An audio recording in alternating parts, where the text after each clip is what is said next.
Now here with reaction is the host of Levin TV at CRTV Network. I call him the Great One, Mark Levin. My friend, all these analogies, Watergate, Saturday Night Massacre, whiff of fascism, the tinfoil hat conspiracy theories being spun, Russia. No evidence of Russia, Mark. One, tell us why this was necessary from your legal perspective. Two, how this hypocrisy and these conspiracies are actually really dangerous. First of all, the president didn't order an end to the Russia investigation. Now, did he? Now, we have a lot of legal and historical illiterates posing as TV hosts and commentators like Jeffrey Toobin, among others. Let me be very specific. Richard Nixon, during Watergate, ordered the Attorney General to fire the special prosecutor. He refused.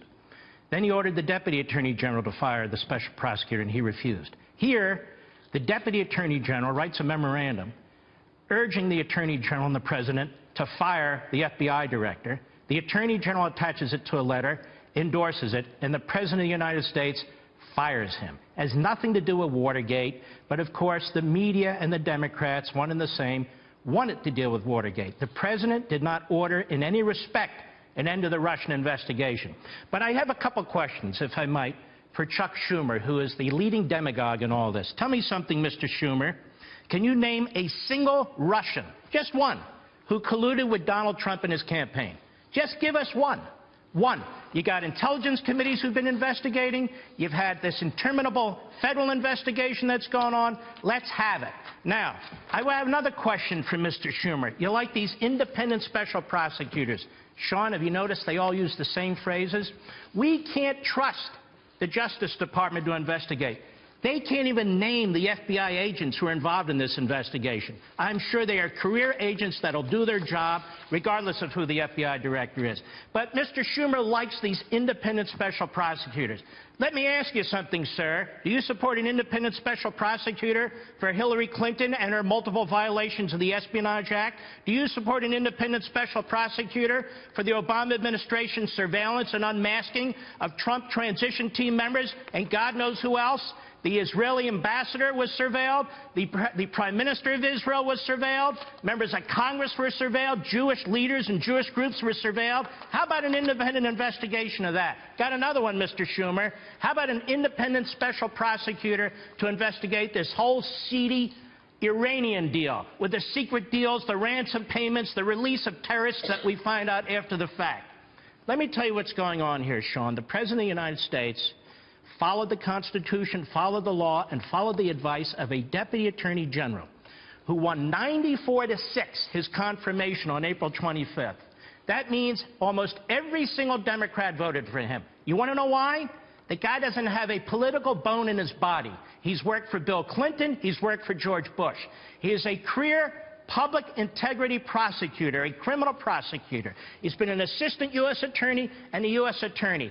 And Sean, the two big left-wing senators from Maryland went to his confirmation hearing, introduced him, and urged the committee to support him for Deputy Attorney General. This man comes into the Justice Department. He hears what Schumer has said. He hears what Clinton has said, and he has seen with his own eyes what Comey did. Then he watches Comey's testimony the week before, last week, in which Comey doubles down on his outrageous behavior, and what happens? He writes a memo to the Attorney General and says, Mr. Attorney General, this director of the FBI, I have to deal with him. He's my direct report. I don't trust him. He needs to go. And the President of the United States, in the end, did exactly the right thing.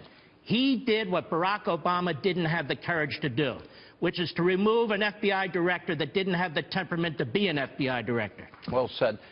Let's talk about this from the legal point of view. And you studied the Constitution your entire life. You were Ed Meese's chief of staff when he was the Attorney General of the United States. When we talk about, Mark, equal justice under the law, when we talk about a two-tier justice system, it is overwhelming and incontrovertible, the evidence that Hillary Clinton violated numerous laws, committed numerous felonies, and that's just on the email server scandal. The Uranium One deal in which you mentioned, the Clinton Foundation, she signed off 20% of America's uranium going to Vladimir Putin. Now, there's a Russian conspiracy. And then, of course, General Flynn. The one law we know was broken was when this man was, okay, incidentally surveilled, but then unmasked, and then the surveillance leaked, and his entire reputation destroyed. That's a felony under the Espionage Act. For the average person that is maybe hearing some of these tinfoil hat conspiracy theorists, what does it mean to this country if we have a two-tier justice system and we don't have equal justice under the law? Well, the people of this country need to understand what the President of the United States did was take the advice of a career prosecutor who was confirmed 94-6 by the United States Senate and backed by almost every Democrat. And that career prosecutor, as opposed to Chuck Schumer, who is a career political hack demagogue, that career prosecutor looked at this case, and I might add, James Comey is under investigation by the Inspector General of the Department of Justice, too. That career prosecutor, who's now the Deputy Attorney General, nonpartisan, non-political, looked at what Comey had done.